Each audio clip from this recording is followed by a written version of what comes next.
हम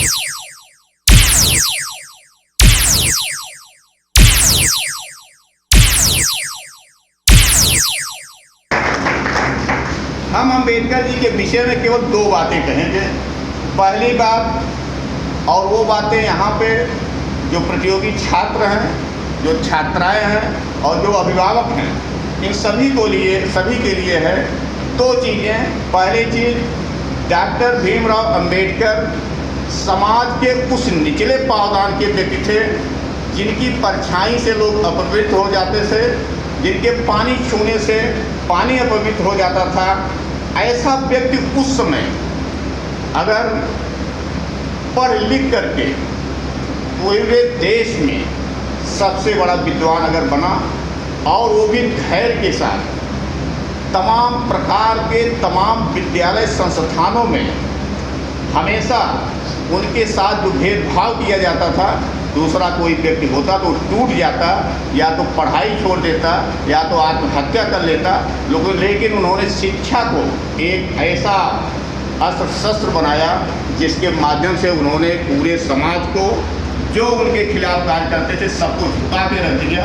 और जब संविधान बनने की नौबत आई, उस समय अगर कोई सबसे बड़ा ज्ञाता था वो थे डॉक्टर भीमराव अंबेडकर। उन्होंने अपने शिक्षा के माध्यम से उनकी कापी, किताब और कलम थी। कापी, किताब और कलम की ताकत ने उन्होंने सबको झुका के रख दिया। इसलिए ये तीन ताकत आप भी अपने पास रखिए। हम कहते हैं यदि आप पढ़ोगे तो लड़ोगे, जो पढ़ेगा वही लड़ेगा। लेकिन ये पढ़ने और लड़ने की बात हमारी ये नहीं है कि आपको हथियार से लड़ना है। आपको अगर लड़ना है तो वो शिक्षा से लड़ना है। शिक्षा से बड़ा ब्रह्मास्त्र कोई नहीं है। ये ब्रह्मास्त्र अगर आप चला देंगे तो निशाना आप फेंक के ही आएंगे। इसके निशाना आपको फेंक के ही आना है। इसलिए इस ब्रह्मास्त्र को आप लोग अपना लीजिए और इस ब्रह्मास्त्र के लिए आप तैयार हो जाइए। आप मेहनत से पढ़िए। तो पहली चीज़ इनकी, आप इस चीज़ को ध्यान रखिए, शिक्षा को हथियार बनाइए। दूसरी चीज़, धैर्य, हिम्मत और साहस के साथ संघर्ष करिए। कभी भी अपना मन पीछे मत हटाइए। दो बातें मैं डॉक्टर भीमराव अंबेडकर के विचार को अपने में आत्मसात करता हूँ। आप लोगों से भी ये कहूँगा, इस चीज़ को आप लोग अपने में आत्मसात कर लीजिए। बाकी चीज़ें हम आगे आपको चलेंगे। जो हमारे यहाँ के प्रतियोगी छात्र हैं, जो सफल हुए हैं, उनको मैं सफलता के लिए बहुत बहुत बधाई देता हूँ। और जो व्यक्ति, जो स्टूडेंट असफल हुए हैं, मैं असफल नहीं कहता। हार और जीत नहीं होती है। हार और जीत नहीं होती है। जीत और हार के बीच में एक चीज़ और होती है, वो सीख होती है। और वो आप हार और जीत के बीच में एक सीख सीखते हैं। आप असफल नहीं हैं, आपने सीखा है कुछ। उस सीख को आपने गलतियाँ कहाँ की है, आप उसको सुधारिए और अगले युद्ध के लिए आप मैदान में डट जाइए, खड़े हो जाइए। आपकी भी अगली बार जीत तय है, ये निश्चित है। 15 बच्चे सफल हुए थे यहाँ, जो हमको संज्ञान में आया है। 1-2 बच्चे लंबाई में कटे और 2-3 बच्चे कागो नंबर से कटे। तो आप असफल नहीं हैं। आप कभी भी अपने मन में असफलता का ध्यान लाइए ही मत, और अगली कड़ी में आप लग जाइए। क्योंकि ये कहा गया है, मलाल है पर इतना मलाल थोड़ी है, मलाल है पर इतना मलाल थोड़ी है, ये आँख रोने की शिद्दत से लाल थोड़ी है। मज़ा तो तब है जब हम हार कर भी हंसते रहें, हमेशा जीतना ही कमाल थोड़ी है। आगे बढ़ते रहिए। तमाम वैज्ञानिक की बात आप देख लीजिए।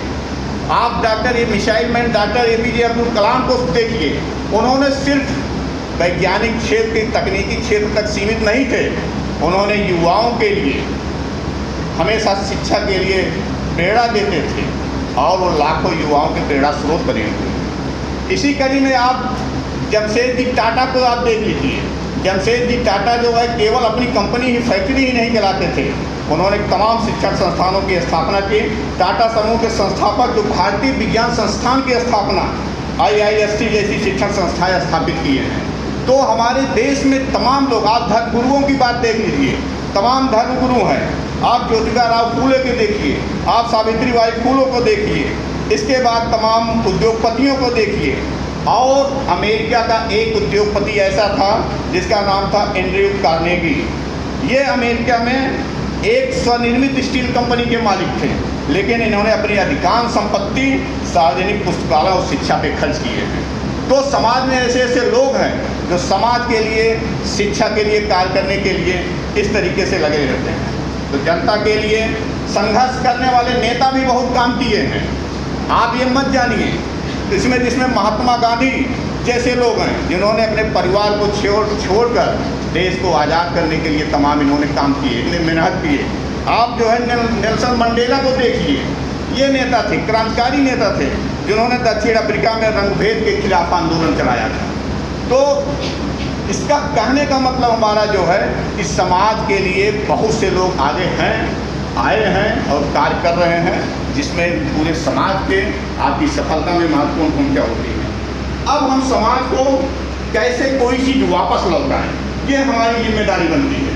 डॉक्टर भीमराव अम्बेडकर इस बात को हमेशा कहा करते थे, समाज ने हमें बहुत कुछ दिया है। हम भी जो पढ़े हैं, किसी विद्यालय में पढ़े हैं, हमारे बाप दादा की हैसियत नहीं थी कोई विद्यालय खोल करके हमको उसमें भेज देते। हम भी 2-4 रुपए दे करके किसी विद्यालय में पढ़े हैं। उस विद्यालय की स्थापना करने वाला जो व्यक्ति था, वो महान व्यक्ति था कि हम जैसे लोग उस विद्यालय में जाकर पढ़ सके हैं।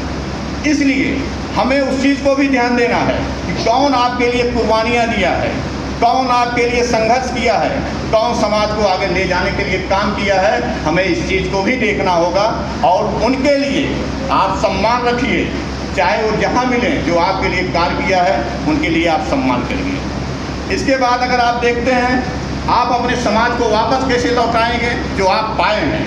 जितने भी यहाँ भी सिपाही में नियुक्त हुए या टीचर्स में हुए, मैं उन लोगों से एक चीज़ कहना चाहूँगा, आपकी बहुत बड़ी जिम्मेदारी बनती है। कोई अलग से कहीं पढ़ के नौकरी पाए वो अलग बात है, लेकिन अगर पहल पुस्तकालय के बच्चे अध्ययन करके कहीं काम कर रहे हैं, इनकी एक अलग छाप होनी ही चाहिए। चाहे जहाँ रहें, वो बता दें कि मैं पहल पुस्तकालय से पढ़ के आया हूँ। हमारी नैतिक जिम्मेदारी है, उस आप नैतिक जिम्मेदारी का निर्वहन करिए और समाज को फिर अपना योगदान वापस दीजिए। पहला काम, अहंकार से बचिए। नंबर 1, जो यहाँ सफल हुए हैं व्यक्ति, आप अपने अंदर से अहंकार निकाल दीजिए, पहली चीज़, चाहे जहाँ भी रहें। दूसरा, अपने ज्ञान और अनुभव को दूसरे के साथ साझा करते रहिए। तीसरा, आप हमेशा निर्धन और कमज़ोर लोगों की मदद करते रहिए। चौथा, सामाजिक भेदभाव के खिलाफ आप लड़ते रहिए, चाहे जहाँ रहें सामाजिक भेदभाव के खिलाफ आप लड़िए। पाँचवां, आप अपनी इनकम, शिक्षा और स्वास्थ्य पे खर्च करिए। जहाँ आप पढ़े हैं, जिस विद्यालय में पढ़े हैं, आप देखिए अगर वहाँ व्यवस्था है तो आप अपना जो भी सहयोग उस विद्यालय में कीजिए और उस गुरु को प्रणाम करिए जिसने आपको शिक्षा दी है, और उस व्यक्ति को आप सम्मान दीजिए जो आपके हर कार्य में सहयोग किया है। आप चाहे जहाँ भी रहें, ये काम जरूर करिए।